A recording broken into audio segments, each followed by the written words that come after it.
Hi, Cecilia Elizabeth here from Riverhouse Art Gallery.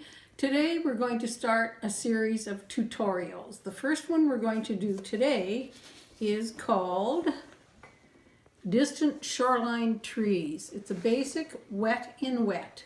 What I've done for you so far is I've prepared my paper by taping it down to a piece of plastic board.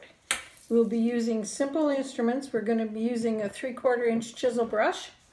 We're going to use a number 6 round brush and a pocket knife. If you do not have a pocket knife, you can use the edge of a credit card, anything that's got a sharp edge. I've prepared 3 colors for us today. There's burnt sienna, phthalo blue, and deep green. You might find the deep green labeled as hooker green, and you might find the phthalo blue listed as intense blue. Burnt sienna is a standard color. So the first thing we're going to do today is to wet our paper. I like to wet mine with a spray bottle. It leaves nice water droplets, which is going to create some interesting runs in our paint. The first thing to do is to take your 3/4 inch chisel and pick up a couple colors. I like to double load, so I'm going to use a little bit of burnt sienna in the back of my brush and green in the front of my brush. I'm going to slowly do a line across the paper. And you notice what happens is it runs.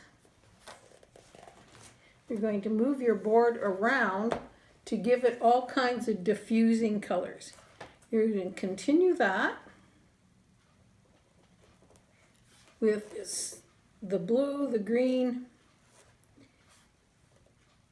and the brown. Now over here I have 2 bottles of water. One for rinsing my brush out and one for clean application. Now, I have a paper towel here or a tea towel that I use to clean my brush. I keep my brush consistently wet so that I do not have too much water on my brush at any time. When I load my brush, I load it in a fan back and forth. I do not stab or stir my paint. Now you'll notice that if the paint is just the right wetness, it will run, and I'm getting a really nice diffusion of colors. That's what we want. We want it to look like they're reflecting into the water. Now we're going to turn this around and use some gravity to create some more colors at the top. Now here's a secret. It is not only how wet your brush is, it is also very much about how fast you move your brush. So the longer you leave your brush on your paper, the more it's going to run.